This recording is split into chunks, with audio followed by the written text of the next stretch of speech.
कपिलवस्तु के लुम्बिनी, नेपाल में 563 ईसा पूर्व में हुआ। एक राजकुमार के रूप में सुख सुविधाओं में पले बढ़े, लेकिन 29 की उम्र में उन्होंने बीमार, बूढ़े, शव और तपस्वी को देखकर जीवन के दुखों को समझा और सत्य की खोज में राजसी जीवन त्याग दिया, जिसे महाभिनिष्क्रमण कहते हैं। वर्षों की कठोर तपस्या के बाद बोधगया में पीपल के वृक्ष बोधि वृक्ष के नीचे उन्हें ज्ञान प्राप्त हुआ और वे बुद्ध जागृत कहलाए, जिसके बाद उन्होंने मध्यम मार्ग, 4 आर्य सत्य, अष्टांग मार्ग और अहिंसा का उपदेश दिया और 483 ईसा पूर्व में कुशीनगर में निर्वाण प्राप्त किया। 1.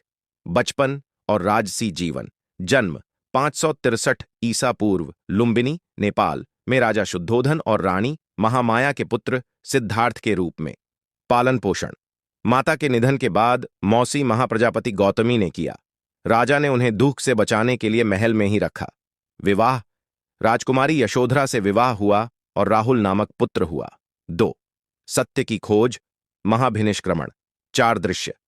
29 वर्ष की आयु में महल से बाहर निकलने पर एक बूढ़ा, एक बीमार व्यक्ति, एक शव और एक शांत तपस्वी को देखा, जिससे वे जीवन की नश्वरता से विचलित हुए। त्याग। पत्नी, पुत्र और राजसी जीवन को छोड़कर सत्य की खोज में निकल पड़े। महाभिनिष्क्रमण। 3. ज्ञान प्राप्ति, बुद्धत्व। कठोर साधना। कई वर्षों तक कठोर तपस्या और ध्यान किया। कई गुरुओं से शिक्षा ली, लेकिन संतुष्टि नहीं मिली। ज्ञानोदय।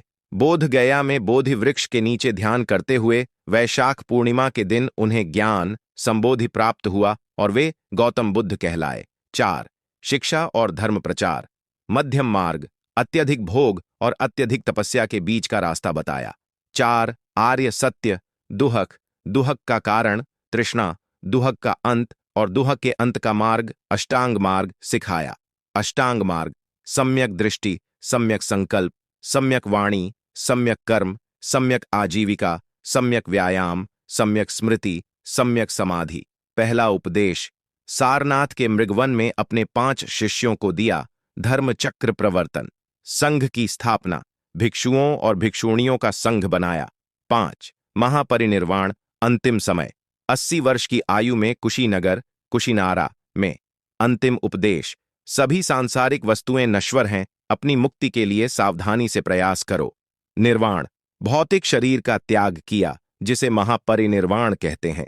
गौतम बुद्ध का जीवन मानव कल्याण, शांति और आध्यात्मिक ज्ञान के मार्ग का प्रतीक है, जिनकी शिक्षाएं आज भी दुनिया भर के लाखों लोगों को प्रेरित करती हैं।